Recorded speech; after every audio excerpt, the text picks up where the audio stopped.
didn't see you there. Welcome to the worst list of 2018, which is also known as an "Oh my god, please make it stop, this is horrible!" Good fucking lord, this year just blew. 2018 was the year of me being sick of pretty much everyone else. I'm sick of you, I'm sick of you, honestly I'm sick of you, I'm sick of you three, I don't even know who you are and I'm sick of you. Okay, no, fuck it. I'm definitely sick of you. Yeah, and you too. Oh boy, don't even. No! Shut the fuck up! Yeah, it's just, I'm fed up with everyone. And otherwise, I just didn't care. And it's kind of appropriate what our number one hit is right now. Considering that pretty much every time yet another song came out, I was like, thank you, next. It might not be the worst chart year this decade. We still have 2011 and 2014, which straight up lacked good songs in general. But 2018's lows were so goddamn low. Hits have been getting worse and worse every year, that what tell my 2017 worst list would really struggle to make it this year. That's how bad it got. Again, not the worst, but this is probably the least fun year to review and talk about music in a while. I almost didn't want to make a worst list. Not that it matters because let's be honest, it's gonna be goddamn predictable. There isn't gonna be any surprises or controversial choices here. I'm gonna keep this for now because I'm gonna keep complaining in my review, so yeah, let's leave it at that I guess. Well, this is the top 10 worst shit song of 2018, and of course this was gonna be my transition music, duh. Number 10.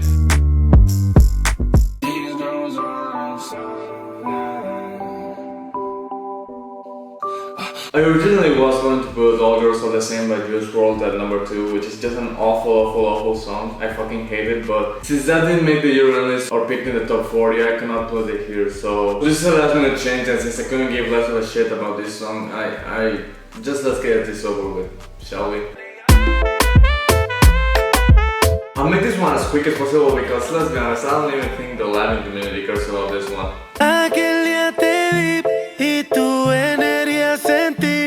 What the fuck are you talking about? Where's the energy here? This would have totally been a meme if anyone cared about this one. Instead we kept making jokes about Despacito. Fresh off the heels of Mi Gente, J Balvin hops along a song with an even worse drop. They repeat it like 4 times to hide the fact that there isn't even any verses here really. Balvin isn't essential here and Nicky Jam sounds like he came out of the dentist, he was never a good singer.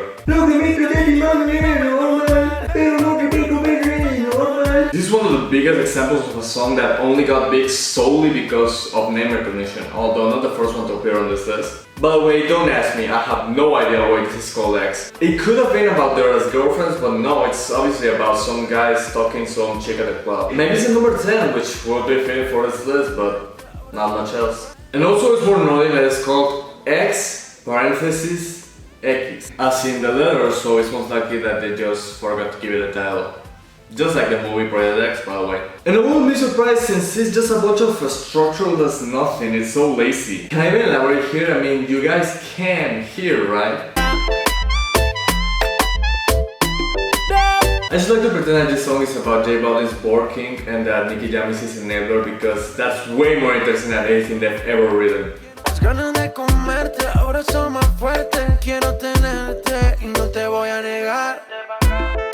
This is not the worst text of the year though. Number 9. And speaking of Juice WRLD songs that won't be on this list, Lucid Dreams. I still see your shadows in my room. Believe it or not, it won't appear on this list. Oh, it is bad. Like, really soul crushingly horrible, but it's also so goddamn funny and incompetent, and I can't condemn it for that. And I guess the beat and melody are alright too, so that really elevated it above other songs. And again, I couldn't put his other big single here since it was never a hit, but someone like Juice WRLD doesn't just appear out of nowhere. There has to be a reason why he's continuously had a big year, and the reason is this new trend called emo rap. Sure, it's been on the ground for years with rappers like Earl Sweatshirt or John Lean, but it recently just got mainstream with acts like the late Lil Peep, Lil Sam, Lil Uzi Vert, Juliani. Okay, something is very wrong with this Wikipedia page. Yeah, not the most concrete genre really, but it's pretty much hip-hop with some emo influences in the lyrics, tone, and even sound. It's sad, whiny, depressing, droning, and sometimes I feel on board, like Cozy Sex a Tour Life and a few Lil Peep songs, but I'm mostly not impressed. Usual especially, I just don't like that guy, but why would I give any attention to this knockoff when I could always go for the original stuff?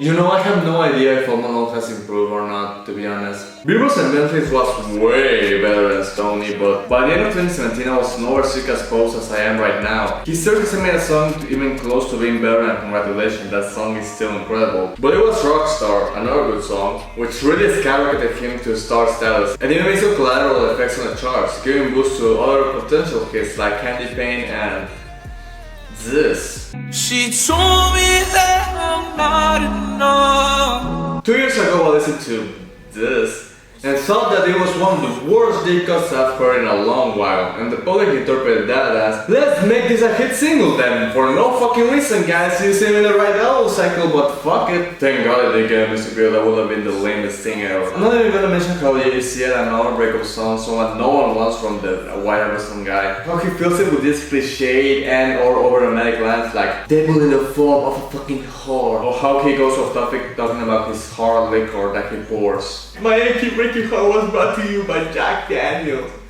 Feel sad. Or how Post Malone's sadness in his performance sounds fake and manipulative, but I don't care about that. I mean, yes, I do, it's awful, but the main problem with this song can be figured out if you listen to his solo hits.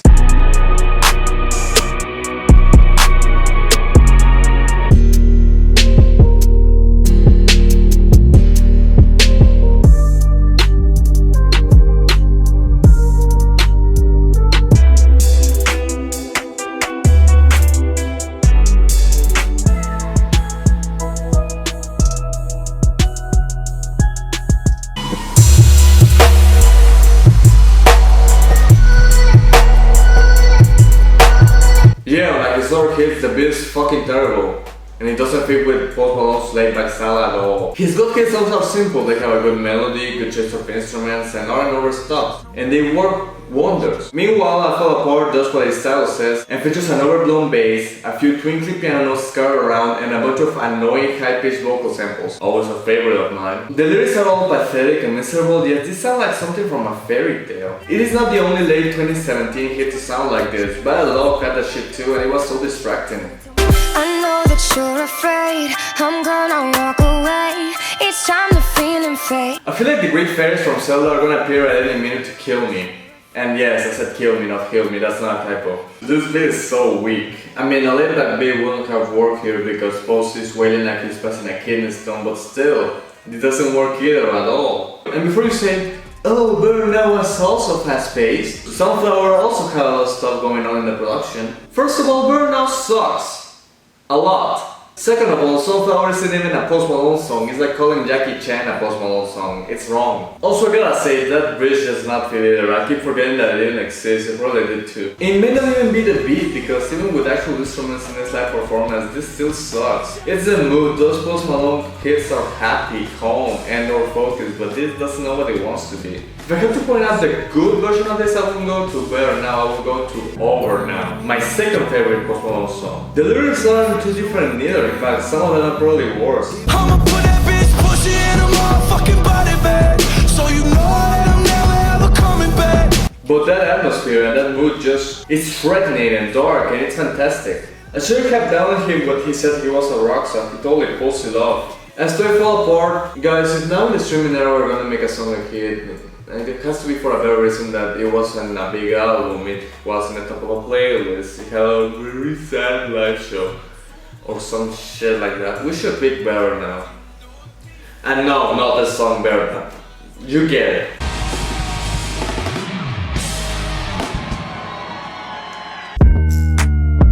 Number 8. This is gonna be one of the most miserable experiences ever, so I didn't want to put a song that it's happy, let alone one that its goal is to make you laugh and feel good. But oh boy. I woke up Chris Breezy, Oh my God, I'm the man. So you guys really know who Chris Brown is, right? Because if you don't, let me switch vibes with you, please. But you guys might have not been familiar with Lil Dicky before this song came out, just like I was. And good lord, I know that this is subjective about comedy and music, but oh my god, this guy is just not funny. Got it all wrong. And I listened to an album and a bunch of songs from him. He's just incredibly terrible. Say that Molly's worst trip shot with once a deep, incredible booming voice being replaced with the dying warlords that is very what. Molly is the biggest example of how Brandon Urie can sometimes be annoying. It is his worst performance to date.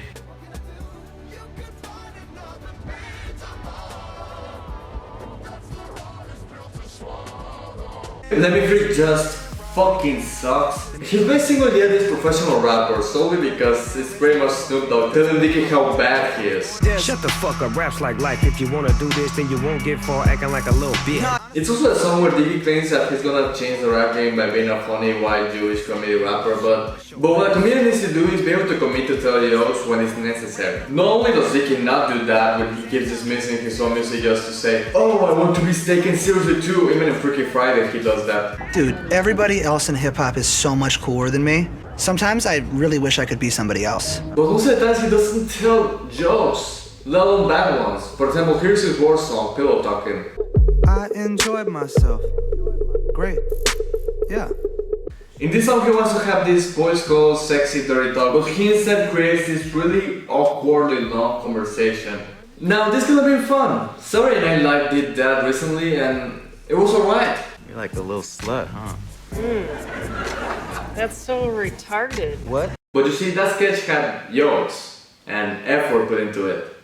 Lil Dicky had 10 minutes to come up with anything funny, and the best thing he'd come up with is... Can you not tickle my hair? It's just a personal thing. What if tomorrow's the day that the fucking aliens came and invaded our nation? Like, will we even be able to fuck with their shit? Everything in life has purpose. You, chickens, a midget at a circus. What? Why can't God fuck with aliens? Like, they would eat your titties and your pussy. Like, what's next? You don't fuck with Pangea? And I guess I'm talking brain. Nigga, that shit is garbage, man. Speaking of SNL, that's pretty much the caliber of what his songs usually try to sound like, and not like the Lonely Island stuff that's actually clever and funny, or even the current Pete Davidson, Chris Red trash we have now. It's more stuff that doesn't even pass the clown room floor, and Freaking Friday is exactly a star-studded mess that would almost fit right in. Maybe 10 years ago this would have been my music, Superstar Chris Brown, Changing Bugs with a Loser, a Lil Dicky, but in 2018 it's just a giant misfire. Wonder if I can see the N-word. Wait, can I really see the N-word? What up, my nigga, nigga. So, as an actual funny rapper would say, Killer, if you ain't black, don't say it. yeah, I know that is Chris Brown saying the N-word, but the problem is that in the story Lil Dicky wants to be black. Not only that, light-skinned black, which that's just not problematic to put it lightly. So we can be able to say the N-word freely. This will only be funny or relatable to 13-year-old rich white boys who yell 50 crores every time they lose a Fortnite match or whatever. I don't know what's cool with 13-year-olds. Someone needs to teach this guy a lesson. Don't say the N-word though, cause that's like really offensive, right? Depends how you use it, I guess. No. Anyway, so what's Brown doing in Dicky's body then? Ain't nobody judging cause I'm black or my controversial past. Good lord, this fucking year! Even if I didn't want to be politically correct or talk about Chris Brown's controversial past as if he still wasn't being a shitty person, this is just boring and unfunny. The only parts that are worth laughing at are unintentional. I can sing so well. When the guy was down, I didn't know that you could sing so well. But just so amazing. The comedy just ends with the premise, and the story doesn't even make sense or resemble what it's adapting. A good bonus of story is meant to show the characters learn each other's struggles, but Dicky doesn't have any reason to go back on his body, and Chris Brown just spontaneously decides he doesn't want to be Lil Dicky anymore. Hey, I'm a blood, but I can finally wear blue. Why's his mama calling all the time? Leave me the fuck alone, bitch. Wait, if I'm in Diggy body, Breezy is who? And also, he's very bright. What do you mean Breezy is who? Anyways, Chris Brown learns that all he needed to do was learn to love himself, which would be great advice for anyone. Except for an abusive criminal creepy ass. Okay, ignoring that, this is just a weak ending. They even forgot to make Dickie learn any lesson at the end. And also he knows that he was the kid. Like, how did he know? What the hell? Then wow, we celebrity cameos, of course. And now I'm in Ed Sheeran's body. It's way less cool than being Chris Brown was. What the fuck? Yeah, I guess. Ed Sheeran is not as cool as Chris Brown. I mean, what does he have that Chris doesn't? Yeah, I mean, besides Dignity, two of the biggest songs of all time, at least 3 commercially or critically successful albums. That hair, better looks, better singing, and rapping skills. Ed hasn't done as many brands and failures throughout the years, including Realizing a Woman, unless Ellie Goulding comes out with something we don't want to find out yet. But at least Chris Brown can kinda dance. DJ Khaled exists, whatever. And then Kendall Jenner comes in and, you know, Kylie Jenner is one of the biggest rappers today. Kim Bear is one of the biggest rappers, period. Chris even appears in an Ariana Grande video, but nah. Kendall is an unlucky member of the family and gets stuck with being associated with Lil Dicky. Holy shit, I got a vagina. I'm gonna learn. I'm gonna understand the inner workings of a woman. Look, this makes more sense than saying the N-word. I mean, you can be a little bit curious about that. お姉ちゃん、何しとるの? いや、すげえ本物っぽいなって。 But you can't deny, this is just gross as hell. I'm not even talking about Dicky touching a woman's vagina without her consent. I'm talking about Kendall singing. I got a vagina! That coupled with a dated DJ Mustard beat that makes you forget anything he has done for LMA. And you have one of the rightfully most reprehensible songs of the year. Oh, and did I mention that it's filled with dick jokes everywhere? How small his dick is. How's Dick staying perched up on his balls like that? I look at my soft dick, snap a flick of my junk. It's my dream dick. If my dick is trending on Twitter, fuck. Well, I guess I need to pick him in his own game because I cannot say that Lil Dicky is the best at anything. Better cuff your chick, if you with it, I can get it, and she accidentally slip and fall on my dick. Oops, I said on my dick. I ain't really mean to say it on my dick, but since we talking about my dick, all of you here to say the N-word. I'm Number 7. I'm upset. Drake had a great year in 2018.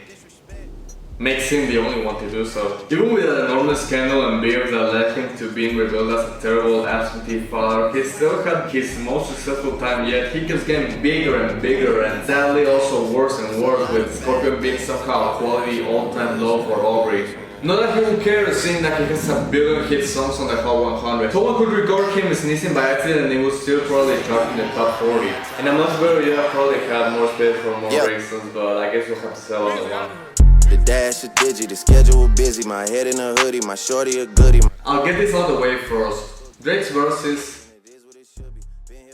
fine, I guess. I think this song is going for an intimidating mood and he's sort of nailing that. I assume that it's the case, but he just sounds bored as hell. Like he doesn't even want to be in the song. Or worse, like he recorded the verse and allowed the producers or agents to decide what to do with it, who to give it to. And boy, what did they give it to Lil Baby. This is another one of those collaborations that only got big thanks to name recognition. And specifically the name, because who the hell even cares about Lil Baby? He's one of the 2 young top prodigies that got really big this year, him and Ghana.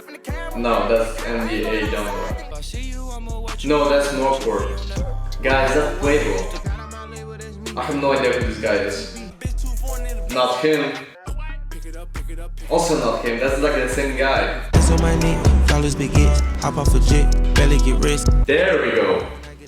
Man, there's too many trap rappers. Remember when I said that Havana worried me because Young Thug was given a very restrained performance instead of his usual over-the-top antics? Yeah, that's pretty much how Ghana sounds all the time. Too restrained and uninteresting, and it's very hit or miss.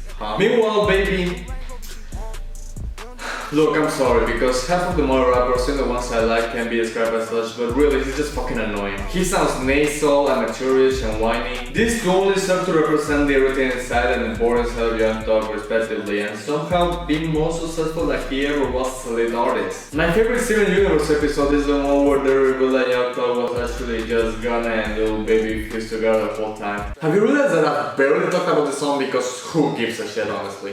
The only 3 memorable lines are 1, fucking dumb, Wham, wham, wham. Bitch on them, baby. 2, anti-Semitic, Lawyer being charged here, Jewish like it's voodoo. and 3 were already said by Young Thug like 5 years ago. I won't even peek at you. Yellow Ferrari like Pikachu. I guess a hook is catchy, Okay, no, not really, just miserable. Drake sounds miserable, Baby sounds miserable, the melody is miserable and the beat, good lord. Again, if Intimidated is what it's going for, I guess the little melodic sample is nice and kind of fits.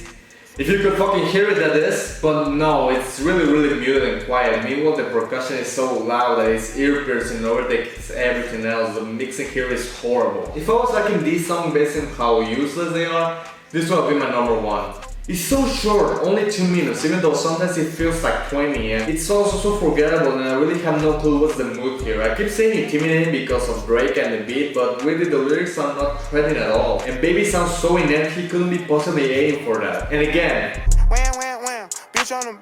I cannot take him seriously anymore. So of course this irrelevant piece of garbage that didn't even have a music video became quickly forgotten and went nowhere, just like Lil Baby did. I mean hell, it only peaked at number 6, was the second longest charting Drake song of all year besides God's Plan, outlasting all of Scorpion, became the 25th biggest hit of the year, and gave Lil Baby 2 separate album bombs in the span of 1 month. Fucking hell. At least Blockboy JB was fun.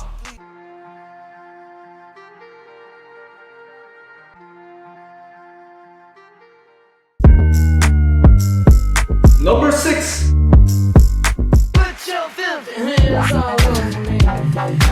Man, it hasn't been a good year for male pop artists, hasn't it? Justin Bieber was mostly absent. Ed Sheeran was huge solely because of the residual success of last year and also this, but it doesn't count. Shawn Mendes is becoming less and less popular. Charlie Puth is doing even worse. So for now we don't have that giant white superstar unless you want to count Post Malone, which I guess I don't want to. He's not a rapper either, so I don't know. Instead of these big personalities, the little guy has become the star, with this unknown blank slate from an artist having adequately sung but surface level love songs with no complex theme, melodies or lyrics. People in my circle have called it things like Instagram pop or frat douche pop or fuckboy pop, and they're not wrong.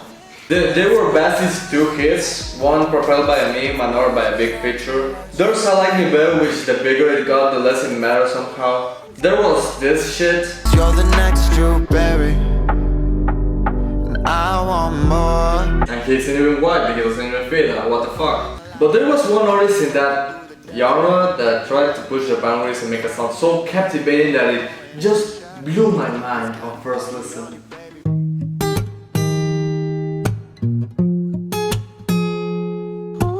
Of course it is a white guy with acoustic guitar song like that wasn't played out already. It even has the exact same opening shot of Love Yourself, another white guy with acoustic guitar song that I hate. Except that the whole video is the bed reviews reference. Oh, and it's one of these videos.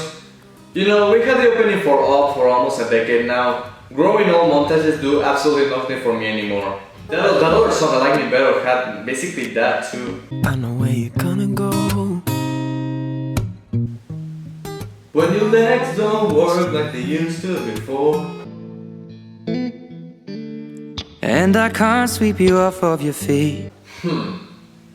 Actually, come to think of it, this doesn't sound too bad so far. Dude has a nice voice, I guess. Maybe I made a mistake. Can I stop the flow of time?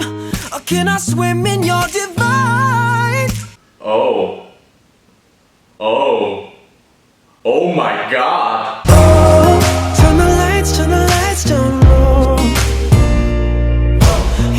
Don't show me family and all the lovelies. So all this song is doing so far is reminding me of other really white songs that I also hate. This one is just wow, I think my jaw just dropped to the floor when I heard this for the first time. For starters, Max has a really good voice.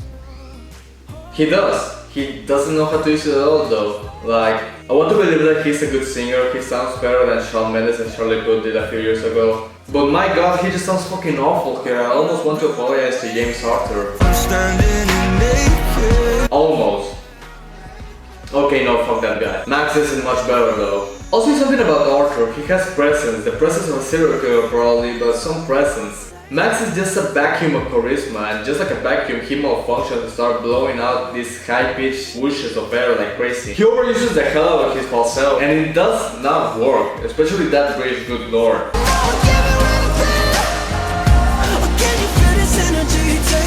You see how he tries to sing loudly, but he probably doesn't have the range to go higher without using his head voice, so he just gives up.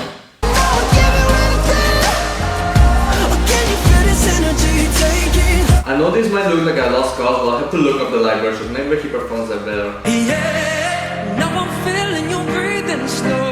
Oh, it's a bad sign when you have to use a choir to hide your bad notes. And it doesn't even work.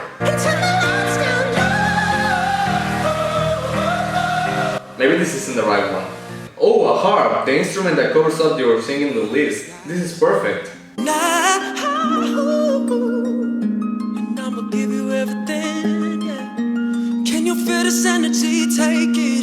This is weird, some notes are better, some are way worse. Maybe we need to look at other songs.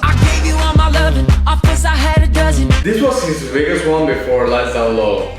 And I mean, it's alright, it sounds like something Ollie Morse would reject, but it's not so bad. I see you move your lips, but it sounds like gibberish.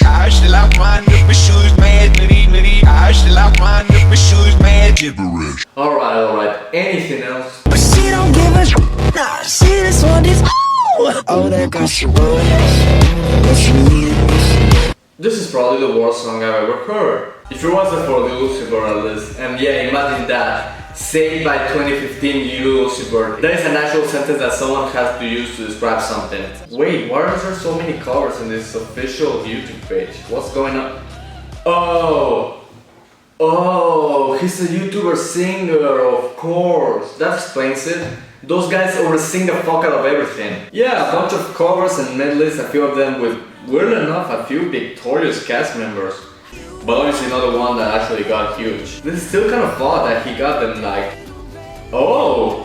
What the fuck is going on? Rags is a Nickelodeon original movie. It is a musical gender-switching version and modernization of the Cinderella fairy tale, starring Keke Palmer, Max Schneider, Drake Bell, Ava Georgia, and Nick Cannon. The movie premiered on Nickelodeon on May 28, 2012. Why haven't I heard of this?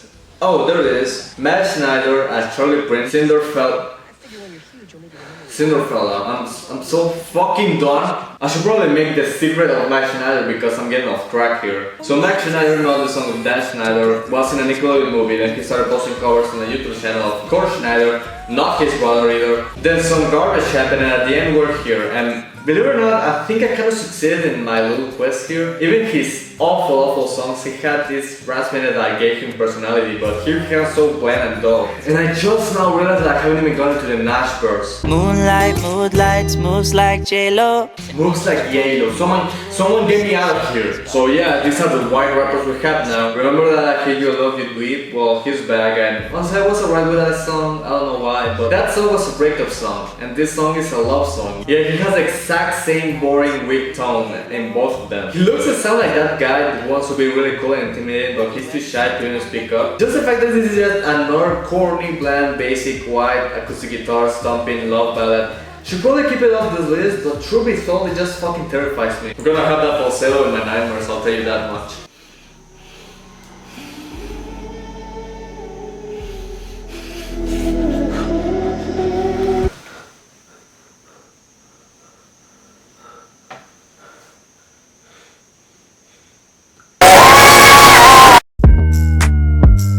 Number 5. Look, I don't know how else to introduce this song besides saying that it's the only song here with a female pop star in it, which is good because, yeah, it's not been a good year for women, but I just say that Anne-Marie fucking sucks. Haven't I made it obvious? Haven't I made it clear? So yeah, I don't hate Camila or Halsey or Bibi Rexha. Do we hate Bibi Rexha? I don't know, who are the hated pop stars anymore? It's not just rappers. But Anne-Marie, I've always hated her from the very beginning. I hated her voice, her lyrics, her beats she gets. She should go and die. Okay, I wouldn't go that far. She's not that bad. Oh, but she's pretty bad. She's pretty bad, honestly. And the worst part is that she's awful, but in not an interesting way. Camila Cabello had a song where she pretty much had 0 passable notes, and I like that more than pretty much every other pop song of the year. Now she had a lot of competition. Anne-Marie's voice is dull and boring, yet grating and too tense. I think she's trying to develop the tomboy rebel chick persona a la Pink, especially with all the mugging and the camera, but she's too bland to pull it off. Sometimes she doesn't even try to have a personality, and she just becomes another pretty. Holy fuck, what the fuck, Jim Sartre? Nothing could keep us apart. You be the one I was meant to find. Jesus Christ, he sounds like Fetty. The UK really needs to get their shit together. Her personality is removed even more when you pair her with EDM producers like Clean Bandit and David Guetta, and as bad as those songs are, I almost wish that she was just as bland in France. And here's where Marshmello comes in. He's the biggest EDM producer right now, especially since the Chainsmokers decided to give up. And in the marketing point of view, he's the perfect mass DJ to become an icon. Daft Punk are too classy, Dead Note 5 is not classy enough. He has an easily recognizable persona that invokes happy thoughts and a feeling of softness that can be heavily marketed and used in family/advertising friendly media, which also makes him very random forgettable. His music stinks though, well at least his CDM stuff. His pop stuff is alright actually, I like a lot of songs from him, but again, it lacks any edge or substance most of the time. He has a few things going for him, but he's way too ubiquitous, inconsistent, and often mediocre as hell. He's like the EDM Wolfer. Oh, would you look at that. So a dark, edgy, trap-infused song whose protagonist is a cold-hearted woman friend-zoning some guy. That sounds awful, but interestingly awful, and change of pace from the blandness. This should really work. It works too well. Oh my god, this song is horrible. For starters, Anne-Marie, more like annoying. Joseph thinks she does here. She has these irritating ascending and descending melodies that goes all over the place. Don't go look at me with that look in your eye. She sings this elongated notes in an over-the-top fashion. 6,000 times. She ad-libs like the whole chorus twice at the end.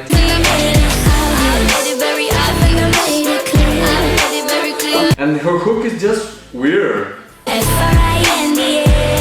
Yeah, I haven't heard of any other kid song where they mention having anal, let alone on the chorus. Oh, okay, I get it. So, you're disqualified from this film for cheating, now get the fuck out of here. This song is so bitchy, like, oh, I just want to be friends, yeah. There's nothing inherently fun about the Friends song. Logic's Suicide Anthem was more simple and fun than this song. I have no idea how, who, or why someone thought this was a good idea. I mean, poor fella. You got no shame, you looking insane, turning up at my door. 2 in the morning, the rain is pouring. Haven't we been here before? Oh no. So this song has a very unique problem. Usually in bad breakup songs, the problem is that the one who dumps is way too unrealistically proud doing that, or the one who got dumped is way too unrealistically sad and melodramatic about it. This one is kind of both, but kind of neither at the same time. Because it's from the perspective of the one who dumped, being all cocky and arrogant, who describes the one who got dumped as a desperate creep. Which is even worse because here, this isn't even a breakup song, it's a friendzone song. When you dump someone, you dump them. You don't keep them around, you usually keep friends around. And if someone's pestering you at 2 in the morning in the rain, and this has happened 1, 2, 3, 4, 5, 6,000 times, don't be friends with him or her. The friendzone sucks. It usually does. I'm just trying to get you out the friend zone. But if you do it, it usually should be mutual though, so that there's no hard feelings from any side. And you might think, oh, if you don't sympathize with the person Anne-Marie is dumping, then you must sympathize with her. Well, no, because again, she's annoying as fuck. Friends, that's how you spell friends. And she doesn't know how to handle this situation at all. She sounds way too thrilled to trash this person like. So, since all the vocal and lyrical content has been dealt with, what do I have to say about the production? After all, this is a Marshmello song.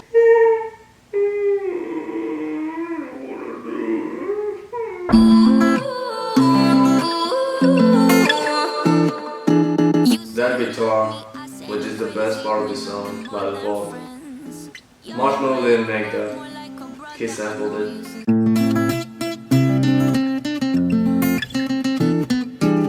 Te rendre hommage et c'est un thème parmi tant d'autres. Pour certains moins abordables et bien plus parlant pour les autres. Why do all the bad songs have to steal from the French? What did they do? They gave you a statue, leave me the fuck alone. I gotta say, EDM Marshmallow is abysmal, Pop Marshmallow is salvageable, but Trap Marshmallow is somewhere right in between, it doesn't work. The hook is full of these muted gang vocals and really harsh synths, not to mention some horns in the second chorus that don't fit. The whole beat is just ugly and awkward, which makes it pretty much a 2016 Meghan Trainor song in spirit. Also, that fucking bridge. So don't go look at me with that look in your eye.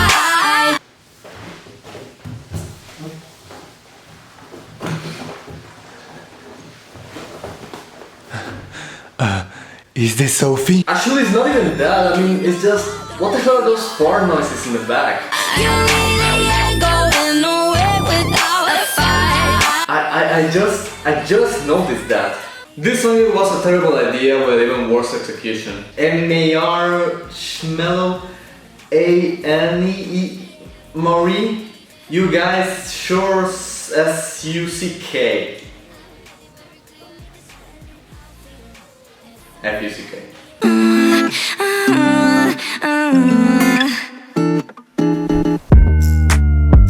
Number 4. It's fucking awful. If that she a Fifi, honey, Kiki, she eat my dick like it's free. This is probably the saddest song in the world list. No, the saddest song in the URL list. And it isn't because of anything intentional or anything related to the song itself. I do not want to talk about 6ix9ine. Last year I was waiting to rip apart this piece of shit with his other hit song Gummo, which in some ways might be worse, but now at the end of 2018, now that he's going to jail probably for life, who cares? Who cares anymore? But no, I and many others writing worse lists have to deal with this puke, like a movie villain who is destroyed but still did so much damage and trauma that his defeat doesn't matter. In case you know who he is, okay, seriously, please let me change brains with you. 6ix9ine is a New York rapper who isn't black yet says the N-word more than a 13-year-old fan of Lil Dicky, has a goofy, untrained appearance, I mean he has Lil 69 tattooed on his arms. What? And most importantly, is also an accused sex offender and pedophile, has shown many instances of immaturity and douchebaggery, and currently has racketeering charges that may lead him to a lifetime in jail. His music is the least interesting part of the equation. This is how he sounds like. 6ix9ine this and 6ix9ine that. Niggas on my dick and on my yacht. These niggas looking for me, you can hit my jack. I done drop my address, yeah, no, it's 6ix9ine that. Yeah, if he had gone away like he was supposed to do at the beginning of the year where his 50 minutes of fame were nearly over, I'd probably be more enthusiastic, but no, this fucking song happened. So a struggling for a second hit newcomer rapper, a struggling to keep relevant superstar, and a struggling to become a household name producer joined together in a track that was made in like probably an hour tops. This is just bad. Very bad, but in a very uninteresting way. At least his stuff at the beginning of the year was vapid, annoying and terrible, but it was his thing. Not his original thing, because that has always been screaming rappers in the old school, crunk and current generations, but at least he rebrought it to the mainstream, I guess. There's no such thing as a 6ix9ine copycat yet. Anyone could have made Fifi. It could have been Kodak, it could have been Drake, it could have been Travis Scott. They all would have done it exactly the same way, maybe even better. Of course, more than anyone could have made the failed and even worse follow-up Bebe, but let's not get too ahead of ourselves. Tekashi sounds even worse crooning like he does yelling like a maniac. He tryna 69 like Tekashi, call him papi. And then there's Nicki Minaj. This year made me realize, yeah, she always sucked. She had one fantastic verse in that Kanye album that everyone adores. She had a great hit like 7 years ago. A couple of very few other enjoyable decent ones around that time, and that's about it. I keep expecting her to drop something that uses her rapping skills properly, but I've waited like half a decade and she's come up with jack shit, so I just assume she has none of those skills anymore. Or maybe she never did. At least Drake had a great era. At least he had more than enough songs that make you say, you know what, he's not completely awful. Maybe it's not that bad that we kept him around. Nicki has one song and a verse, 4 albums out, and her relevancy is so small that nobody could climb it. So of course she lists yet another bad verse. I don't even know if this is a bad verse, she always raps like this anymore. Pussy in Versace said I'm pretty like Tanashi. It's Tinashe. I mean, she doesn't have any sales. Could you at least get her name right? Alright, let me fix your verse. Dirty rocks like Tinashe said I'm pretty like Tinashe and wow, this beat is awful, isn't it? It's just, I don't know what it is. It sounds like God's plan sped off and pitched down or some crap. It's so bad. What am I even talking about this fucking song? They repeat the boring hook like 80 times to hide the fact that nothing else happens. So for always like, 2-3 non-stops. It's so repetitive. It's only like 3 minutes long. It's so boring. Why should I care for a rap song so awful? There's really nothing to say about it. It's so terrible in an uninteresting way. I'd rather talk about Max's Nickelodeon actives or Chris Brown's Dream Day. The son of a bitch got arrested. He isn't gonna make any music for a while. I mean, we should really talk about rappers that aren't in jail. I don't really want no friends now. Number 3.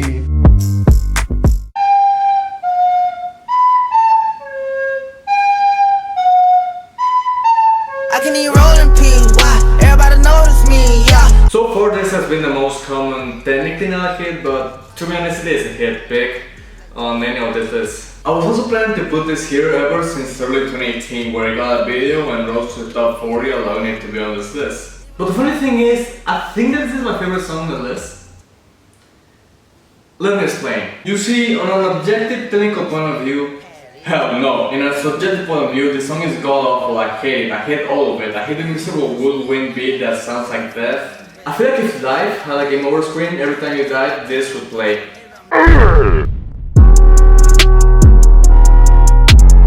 I hate the idea of this song. I can eat rolling pin, why? Everybody notice me, yeah. They can't even let me relax.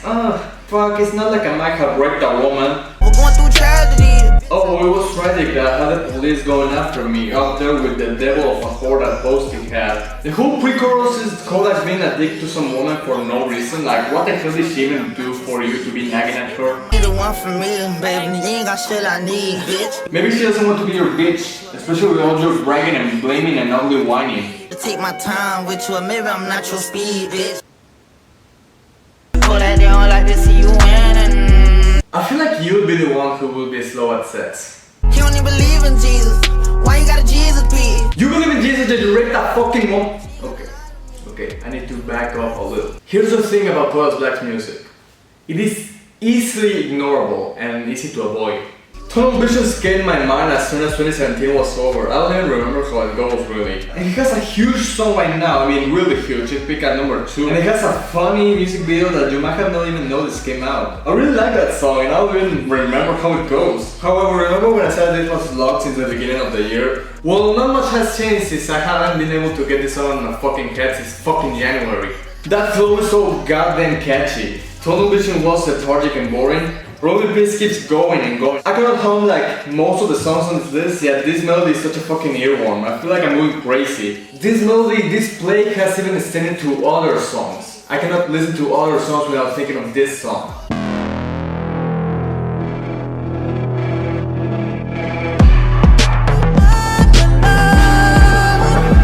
Come on, pray for me, bitch. Take my pain for me, bitch. Sing my soul for me, bitch. If I'm alone, you see, bitch. If I won't die for you, bitch. If I won't kill for you.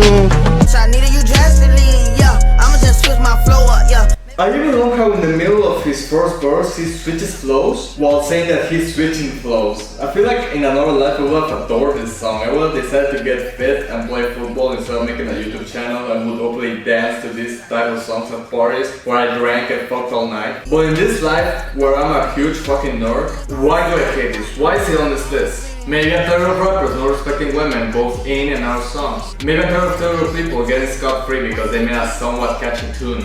Maybe I'm tired of hip-hop songs oversaturated in the market with mediocre flute-based beats. Maybe I'm tired of this whiny, nasal, annoying style of rapping many newcomers are using. Or maybe I'm just sick of XSS Tentacion. I ain't gon' do the nigga shit cause I'm too good for fish, X. Okay, wait, no. X. Maybe you weren't too good for features. Maybe you weren't good enough. This is one of the legit worst guest verses I've heard in my life, and it's only like 5 seconds long. Which is why I needed help from my longtime friend, the Radical Douche. Yeah, I don't really want to make a cameo for this actually. Sorry, buddy. Like, I have more important things to do with my time. I'm sure you understand. I just don't really have the time or energy to write surreal singers about a song that I actually really like. But we're just gonna look past that little detail. Sorry, man. You're on your own. have fun, I guess. Also, Jesus Christ, this is a long fucking video, so bye! Thanks for helping me on this one, I really appreciate it. Hey X, your song make nice and low because you sure are goofy. Hit it from the back, let it be a bit. Said that I knocked her period on. Last time I wiped the bitch, she told the world I beat her. And this leads me to... Someone that's afraid to let go. So number 2 is Excess Tentacion. Which song you might ask? I don't know. If I had to pick, I'd choose to use the wheel to decide. I guess this one? They're all equally awful, it doesn't matter. Moonlight is definitely the one I like to listen to the least. It's just incompetent and annoying as fuck, it's just nonsense. It is obviously not as abhorrent as his horror hit song because there are barely any lyrics. That doesn't mean that this is so innocent. I'm going to kill someone else. There's also changes where it's the other way around basically. It sounds fine even though very basic and undercooked, but the lyrics are also very basic and undercooked actually. Maybe I don't understand this. You're changing, I can't stand it. Oh, you don't understand it, you don't understand it. Look her in the eyes and tell her you don't understand it. And finally there's Stan. Yeah, he's not gonna take his style seriously, why should I? This is the best and biggest song out of this garbage trifecta. It's still god-awful and barely a song, but... No, there's no but, I just hit it. The most interesting thing about this song is that it sampled a seatbelt, for God's sakes. Suicide if you ever try to let go. I don't know if this now was meant to say that he was threatening to commit suicide or that he was commanding her to commit suicide. Considering that his biggest hit of 2017 was about a friend who committed suicide, fuck you. I will go in length through all of these songs, but I just don't give a fuck. These songs lack any substance and are short as hell. Come back, they barely make 7 minutes. The worst part is that they're not even close to being his worst songs. He was a horrendous artist. All I really have to say, they're awful before he died and after he died. In fact, his death made me hate him more. Which, yeah, it's fucked up, but it's true. Since he became martyred by pretty much everyone else. And trust me, I do not like seeing my idols praise the hell out of him pre and post-mortem. Especially do not like how it isn't just making tributes on fan art and such. But no, labels have started breaking again and milking him Puff Daddy style to squeeze any single material that he ever did, pair him with people that didn't like him or probably didn't even know him. Tell me with all sincerity that you believe that Maluma wasn't too busy fucking Cuatro Babies to be aware of who X was. Also, Lil Pump, man, you look way more comfortable working with X than you did with Kanye. Although, he also seems way too comfortable being with X. God damn, it was a terrible year to be a Kanye West fan. In fact, wait, Kodak said this about his new album. I got a song called Mosh Pit with Juice WRLD just for like the streaming people. Like it's not really my favorite, but I know it's gonna stream. Like people gonna eat that up. Like with Lil Pump, like that was never something that I would never like really work with him. But I did it and it's gonna stream. I know it's gonna stream and Oh, okay, so you either only put Excess Tentacion on Rolling Pins because of the stream, or you generally believe that he is a better artist than both Lil Pump and Juice WRLD, and I hate those guys, and even I don't believe that. But considering that you have a song called Malcolm XXX, I think that you do respect him, but that makes me respect you less. Fuck you, Kodak Black. But I have a belief that anyone can improve as an artist, as a person. A lot of people have made the case that if Malcolm X died when he was 20, he would have died a certified criminal involved in drug dealing, gambling, racketeering, robbery, blah blah blah. Maybe if Tentacion had lived, he'd be a super nice advocate for goodness in a few years. I don't know. And no one knows, maybe he would have been worse. Now, contrary to popular belief, XXX didn't really make that much of an effort to become a better person really, so that was a lost cause, and even if it wasn't, who cares? Separate the art from the artist, that still applies, doesn't it? Well, in this case, it never did, but imagine if it did. Imagine if it did. Many other new rappers have improved in my eyes. Post Malone improved, Trippie Redd improved, 21 Savage improved, hell, even Kodak Black himself has improved kinda sorta. Not to mention that all the non-rappers that also have gotten better through the years. Clearly, X could have had a chance to become a better artist, which is why, unlike a lot of my peers, I did listen to his first posthumous album, Skins. And was it better? God, one minute, and then this one!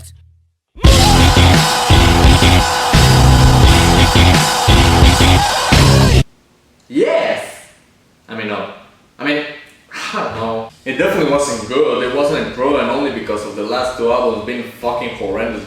he could have, no wait, the record label producers could have recorded them shitting themselves and it would have been an improvement.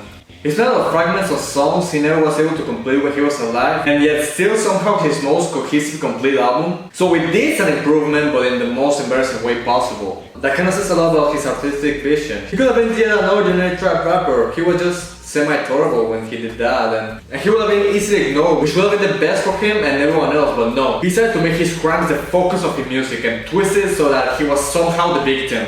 Even though we have fucking audio evidence where he admits to being an abusive piece of shit he was. He, amongst other things, brutally beat up both his pregnant girlfriend and a gay man in prison, and made him to stab 9 people, yet we murdered him and liked him because he wailed in front of a guitar and made this sad music. And even if he were a saint, he was just corny, basic as fuck artist. His singing sucked, his rapping sucked, his lyrics sucked, his music sucked, his acting sucked. He fucking sucked. And now I don't want to listen to anything from this piece of shit in 2019, okay? If the song Bad makes next year's re-rant, I'll literally just put it on the next words list and say nothing. Because I've already written too much about him. Fuck XXXTentacion. And he's not number 1. Before we get to what is, here are a few songs that sound like a fucking masterpiece in comparison. I work hard every motherfucking day, We get nostalgic for the early 2010s and its top bangers. I wouldn't blame you if you think hip house is a better genre than trap rap, or that rappers should go back to working with EDM producers like Florida and Black Eyed Peas, so people did back in the day, but Everyday by Logic and Marshmello, 2 acts I simultaneously wish I could hate and like more than I do. It's the biggest correct example as to why that is a terrible idea. I'm upset. This is probably not the most disliked song of the year, but it was certainly the least liked. He has some tracks that are way worse, but at least those have a few defenders. I'm obsessed with have no one standing up for it, and that's hilarious. Better Call Saul, more like Better Call the American public that let this chart about New Freezer out. I'm still mad about that. Stand, son, listen, man, dad isn't mad. In June of 2018, we got one of the most competitive beats in rap history with the story of Adidon, where Pusha T revealed that Drake was hiding a child while using a cover art of him doing blackface. It was such an incredible moment in music this year. I usually care about this rap that much, but watching it unfold was so compelling. But no, the biggest beef of the year was Man Bun vs Weirbeard. Imagine getting beaten by fucking Machine Gun Kelly. I don't care, hi Suzanne, but I should have said bye Suzanne. And this is just fucking hilarious. This is even more hilarious. Awful. Would have been number 2 if eligible. Would have been number 3 if eligible. Would have been number 1 if eligible. XXXTentacion would barely make the top 5 if this were eligible. That's how bad it got. I still see your shadows in my room. Funniest sad song of the century. Virtually the exact opposite of Freaky Friday. Some more in New York, my niggas don't really rock. Fucking awful. Tell me why you don't lie. Now the hook is pretty good. I wouldn't add that, but the rest of the song is like the antithesis of how a pop song should be. I can't really explain it. Girls like you run around with guys like me. Of course, the worst and honestly the least memorable or good single out of Maroon 5's new album is the only one to become as incredibly huge as our garbage material from a few years ago. Baby, I'm barely alive. That isn't hyperbole, someone saved him. If there was a juggernaut collaboration as worthless and lifeless as this, I didn't hear it. If it's meant to be, it'll be, it'll be. Oh wait, yes I did. Better now, better now. Honestly, this is my least favorite Post Malone song, but I discovered that in the middle of writing this and I couldn't care to explain why. Hey, I gotta stay in my zone. No, you should stay on the recording for a while, ass face. But to be fair, Drake's the best part of this song, which somehow reverses back to an even more primitive state than their Versace era. Niggas just need to walk out and stop talking. Dame tu cosita, dame tu cosita, No. I like the And finally, number 1. You trifling hoe, bitch. The number 1 song on this list doesn't have any hateable criminals, at least that I know of. It isn't a trap song either, but even then, as soon as I heard it back in May, I knew not only that this was the worst song of 2018, but also that 2018 was gonna be a horrible year. Just worse than usual. It just amazed me. It didn't pick that high, but it haunted me for weeks and weeks on end, enough to make the year-end list. So without further ado, here it is. The worst hit song of the decade. Whoa, whoa. Whoa, whoa. You heard me right. And I wish I was exaggerating. I mean, who knows, maybe 2019 comes up with even something worse. I hope not. I hope to Jesus Christ not. But I'm thinking of other horrible hits of this decade, and I always find one thing that I do better than Te Boté. It's happy. Justin Bieber can sing. It's catchy. It has a groove. I can kind of see someone tapping their toes to this, unless by accident. It's not fucking 7 minutes long! You guys already know that I think the Latin music scene is even worse than the American one, especially right now, but I wasn't expecting this. Okay, who am I kidding? I was totally expecting this. The Latin scene is so samey and overcrowded, I'm surprised it didn't happen sooner. They make collaborations and remixes with like 5 or 6 artists all at the same time. They don't know anything about restraint. No one asks for 7 minutes of this shit. The thing about long songs is that they need to keep the attention of the listener all the way through. They need to keep changing. Cliché chose, but the fact that Bohemian Rhapsody was originally criticized for being too long didn't matter because it's actually 3 songs into one that cohesively work together. And that song was a whole minute shorter than Te Boté, which has nothing. The beat is just some piano chords and some generic reggaeton percussion that we've already heard like in 85 of other Latin hits this year. But that doesn't matter. It's the content and execution which matters, which I cannot do this. At least not like this. Which is why I'd like to welcome you to the #1 show in Latin America, the Fuck You! I thought this was the dating game? Oh no, this is the bootleg version, but don't worry ladies, you're gonna love this. This show is dedicated to finding the worst person at dumping bitches. That sounds awful. Don't worry, you're gonna love this. Now let's go to the Fuck You! #1. Ozuna. El negrito de ojos claros. He was so big this year. If you go to the Latin year end, you'll find that he had 20 songs in there. For reference, Drake, the biggest artist in the US this year, only had 9 on the R&B hip-hop one. He was that big. He has this squeaky, high-pitched voice and could barely enunciate half of the time. I mean, he's so annoying. Here in the intro, the beat is all stripped down, if that's even possible. We play the role of the romantic one. Now, he's the one who is supposed to introduce us to the concept. Aren't the guys supposed to shut up? No one cares about you. Paso muchas noches pensándote, yo no sé ni cómo ni cuándo fue. Oh, he's so sad. I guess? I don't know, he always sounds like that to me. I mean, he definitely doesn't look sad. Wait, then why is he reminiscing of all the good times they had? I mean, he says he knows that he dumped her, so what is the point of this song? Game. Anyways, let's go to Fuck You! #2. Wait, I barely got to know. Girl, this is 7 minutes long. Do you really want more time with Ozuna? Next up, Bad Bunny. Baby, la vida es un ciclo. Lo que no sirve. Baby, la vida es un ciclo. Anyways, that line. Baby, la vida es un ciclo. Lo que no sirve, ya no lo reciclas. That line is the only remotely distinct or memorable line in the whole song. It's all downhill from here. That's Bad Bunny for you. He's one of the best Latin artists working right now, which means that he's inconsistent as fuck. He can be fun, he can be boring, he can be awful, he can be great. His best song is about him not trusting anyone anymore, because he's been betrayed so many times before. And it's genuinely sad. That's another song dominated by piano. In fact, it has less chords than Te Boté. It's basically changes in Spanish made by someone who can write and sing. So maybe he can pull this off. Are you sure about this? Yeah, in fact, look, he's been such a gentleman. Ya tu amiga me clavé, me la clavé. Fuck you, hueputa.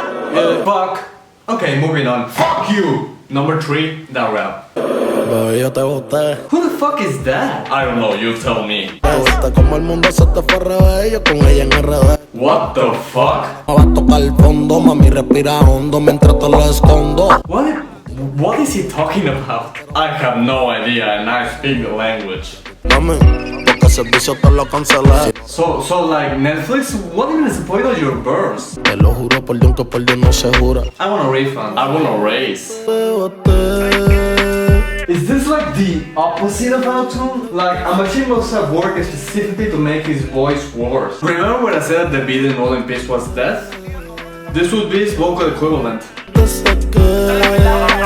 Hey, fucking #4, stop talking in the middle of the storm. Wait, #4, isn't there supposed to be 3 contenders in this type of games? Well, yeah, but no one knows who 3 of these guys are, so they have to invite actual stars here, so that's how it goes. Now, this is Darrell. Wait, no, Darrell was the last one. This one is Carlos Magan or something like that. He's a nobody. Who fucking cares? I'm pretty sure this guy is actually just two guys. And guy number 2 might just be a robot anyways. Yeah, I'm pretty much bored already. Fuck you, number 5, please come. Hey, didn't he already have a turn? You asked for more of him, you got more of him. Yo sé que no eres cualquiera, me pasaré la vida entera preguntando dónde fue. Well, if you love her so fucking much to call her unique and wonder where did it all go wrong, why the fuck did you dump her again? Pero tu amiga me tetea, siempre que ella me desea, se tira una foto conmigo y me dice pa' que tú la veas. Oh, so the reason you don't wanna be with her is because you want to take pictures with her best friends? Well, that's just dumb. Prendo pa' ver si me olvido de tu nombre, tu peso, tu cuerpo, tu gemido. Genius tells me that he says beso here as in kiss, but that's definitely a P sound. He's definitely talking about her peso, which either means weight or coin. So either Ozuna needs to fuck women that weigh the same as her, or he says has her own currency and I don't know which one is dumber. Fuck you, number 5 is Rio Garza. This is the same guy as the guy that was just two guys, what the fuck. There's literally nothing to say about him, it's just generic and bland, so I'll use his face to say that this song confuses me. Sure, collaborators can have different ways to convey their points of view of the topic. If they all say the same theme, it will be boring. But everyone here's got a way too different perspective on dumping her exes. Ozuna feels sad because he has no real reason to dump her ex. Batman said that she lied, which is kind of valid but not much if he's gonna fuck her best friend. Darrell doesn't want to die. Casper is a heartbreak ghost now, and this Garcia guy is way too big. Which is the problem, there's 6 barely cohesive stories here, and you're supposed to relate to at least one of them, but you don't. There's no mood here, they're not good enough performance to be believable and or likable. And the beat gives them nothing to work with. It's the musical equivalent of a crappy anthology movie pretty much. It is the movie 43 of songs. Which leads me to the fuck you number 6. Nicky Jam. He sucks. In every song, his stupid dumbass voice, his lack of weight, his fakeness, too bad to be enjoyable, not bad enough to be interesting. He's 37 years old and has a mentality of a 17-year-old, and he might just be the weakest part of this song that has nothing going for it. You should probably take notes, he's about to say something really dumb. Oh, so I guess this is similar to the Ozuna situation, right? Miento si digo que no me hace falta que llames al amanecer. More like hasta el amanecer, am I right? Am I right? Did you get that? It's a reference. Pidiéndome que te agarre bien duro en la cama y te haga mi mujer.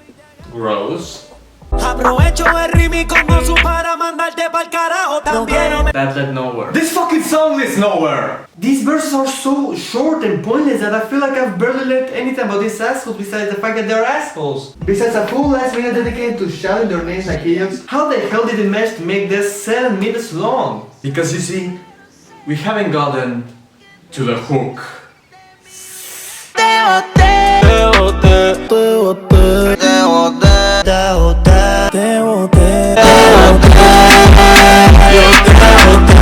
This is probably the worst hook of all time. It is catchy enough to stick in your brain, but not catchy enough to be enjoyable. It has these elongated notes. It's performed way too many times, none of them in a good way. It makes you just want to die. Forget Love Lies, this whole song is an antithesis of what music should be. Music shouldn't sound this way or evoke these emotions, but that's how the Latin scene rolls, am I right? They let send me a song about how terrible women are to be gigantic. I'm not even mad, I'm just embarrassed. So who's the winner here? Who do you think is the best? Fuck you here! Ew, no, I don't think any of them win, they're all awful. So there you have it, folks, there are no winners here.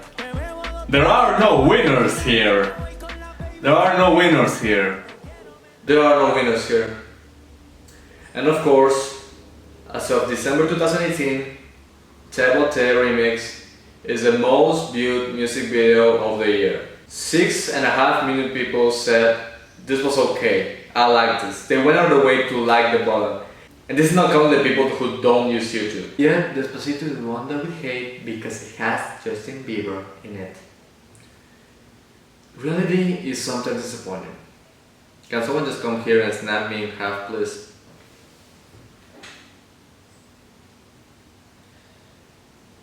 This is the part where I leave.